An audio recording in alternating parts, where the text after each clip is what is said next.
a party is not interested in adhering to a certain time. Let's take elections, for instance. So they file a petition, one in Balochistan, one in Sindh, etc. And someone files who's actually interested in elections in the Supreme Court. So the Supreme Court should say, hang on, let's wait those. But they will effectively get the relief what they wanted, delay. So should it be binding on us to that extent, or we have to actually consider the merits of each case, whether in this matter, we should await the decision of the High Court? No, the heavens won't fall.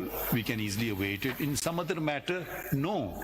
We must proceed immediately and decide it. My Lord, or is there a hard and fast rule we have to follow? No, my Lord, even in Benazir Bhutto's case... We want to hear your view. No, may I just point out what this Honorable Court has observed? In Benazir Bhutto's case, their lordships described the principles in Manzoor Ilahi as the salutary principle, but in the facts and circumstances of the case, did not follow that route, did not pursue the route. They created a distinction. So what your lordship is observing, your lordship will look at the facts of the case, but over here, it was not a case where to divert the proceedings from this Honorable Court to the Islamabad High Court. This petition was filed. The Islamabad petition had predated this. That petition was filed by the Islamabad High Court Bar Association. It was not filed by any surrogate petitioner, and it was pending the hearing, and that objection was raised at the very first stage before this Honorable Court that the Benazir Bhutto's case applies. Benazir Bhutto, we're talking about the election matter. Benazir, no, my lord, which Benazir Bhutto? My lord, the political party's case, the first case, that is 1988 Supreme Court 416. Halim Saab wala faisalah. Yes, my lord.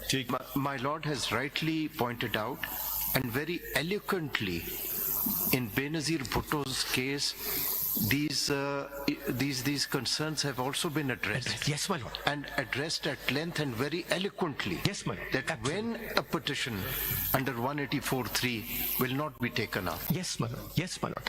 And their lordships in that case, as your lordship knows by your lordship's detailed reading of the judgment, have evolved the doctrine of effective pendency. That if what the High Court was doing was virtually not proceeding with the case and virtually frustrating those proceedings, then not proceeding in the Supreme Court would not be countenanced by this Honorable Court.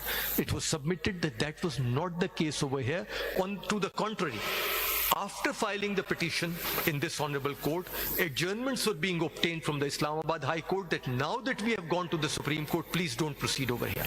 So it was an altogether different situation, and that is why it was relied upon.